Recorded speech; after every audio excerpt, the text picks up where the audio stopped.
Now, if a portfolio is inefficient, is anybody going to carry them? No. At least rational investors are not going to carry them. But in my case, I know what sort of risk I'm taking. And, there's a goal that I'm trying to reach. Let me show you what goal I'm trying to reach.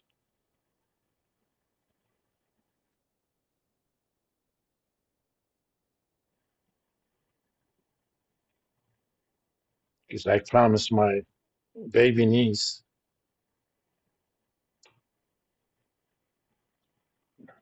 this is her college fund in Turkish lira terms. I put in less than 21 months ago, just $482 using Robinhood's roundup stuff. They also put some money themselves, but out of my pocket, only 482. And even with today's down markets, she has $6,000. That's close to 200,000 Turkish liras. My goal is to make her a millionaire in Turkish liras by the end of this year. Of course, Turkish lira is going to do some of the work because I would be extremely surprised if it didn't lose at least 30% by the end of the year. But hopefully, NVIDIA is going to take care of the rest. I mean, she was at 1,700 at the beginning of the year. Let me put it that way. And this is despite the drop in the last 2 days.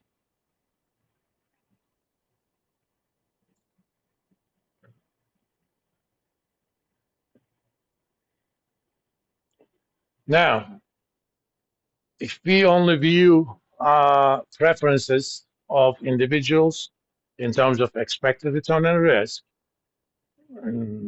there may be more complicated preference profiles, but in a simplistic model, uh, assume investors care only about rewards or expected rewards per uh, unit of risk. So in this simple model, there is only one factor that affects the returns of well-diversified portfolios, and rational investors will carry only well-diversified portfolios. You don't have to carry the index as long as it's well-diversified.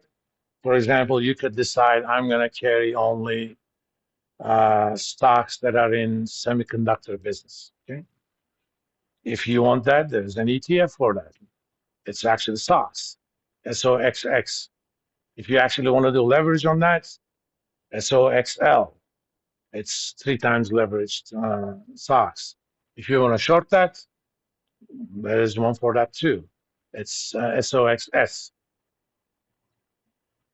But that portfolio would still be pretty well diversified. And if you want to see the content of stocks, for example,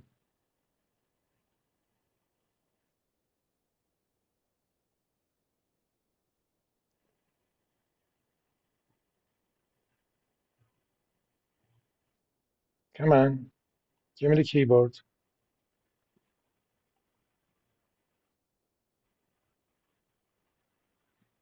This is what happens when you don't charge your keyboard during the spring break. That's how much work I did not do.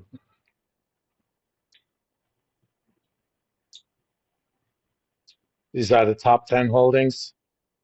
Obviously, NVIDIA is there, AMD is there, and so on and so forth. But even the top 10 is only 56% of this portfolio. And this is a relatively specialized portfolio. If you wanted to look at, what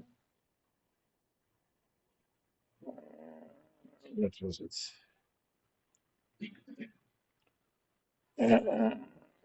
SPY, for example, not S solely.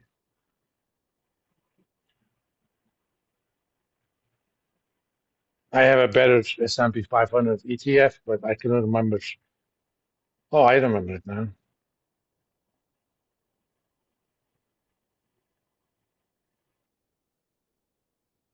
If you're gonna invest in S&P 500, use VOO instead of SPY because of the management fee.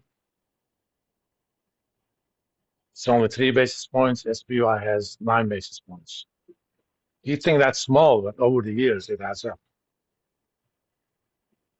So in this case, uh, top 10 assets are 32%. That means there are a lot of stocks in there. I mean, literally, there are 500 stocks in their portfolio. Of course, Microsoft, Apple, and Nvidia are the highest, and comes the rest. You may be surprised that Berkshire Hathaway is actually one of the largest. This is the market cap of Warren Buffett's fund, $888 billion. This fund never paid any dividends since its inception and never did any stock splits. Just to make it kind of accessible to retail investors, they created this Class B. That's $410.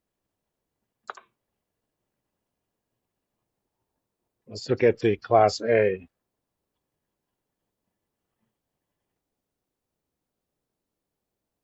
This was the one that was never, I think when it was first established, it was probably $1. Let me see. This goes only all the way to 2000.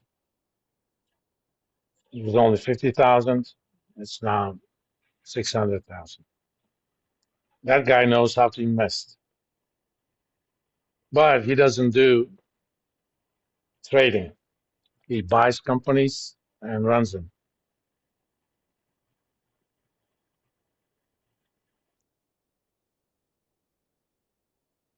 Come on, man. Okay. Now, if that is indeed the case, investors care only about reward per unit of risk, and we're kind of measuring that unit with the number beta.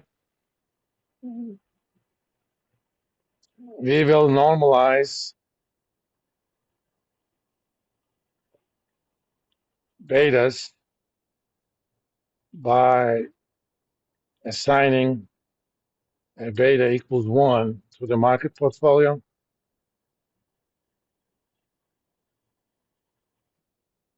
Technically speaking, that's the portfolio of everything, okay?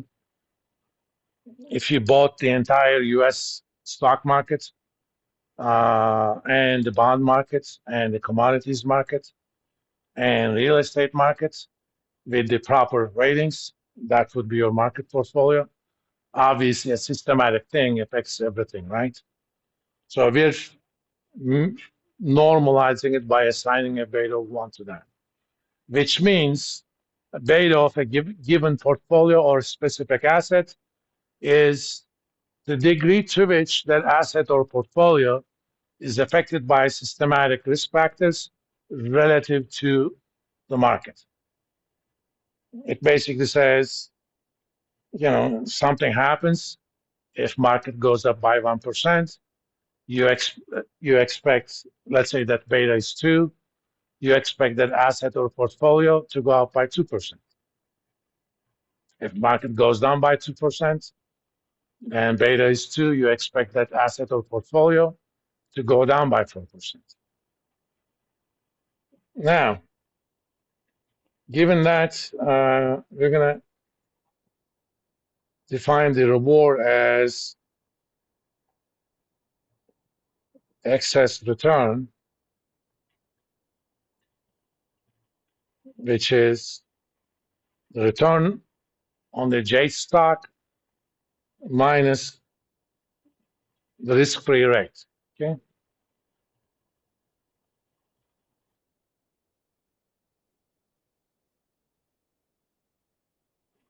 For theoretical purposes, you can think of risk-free rate as return on very short-term treasury bills, right? You know, this model does not have any concept of time. It has before and after investment. So in practice, we're going to have to kind of make decisions. Do I use the 3-month T-bill rates, or since stocks are kind of long-term investments, do I use a 10-year rate?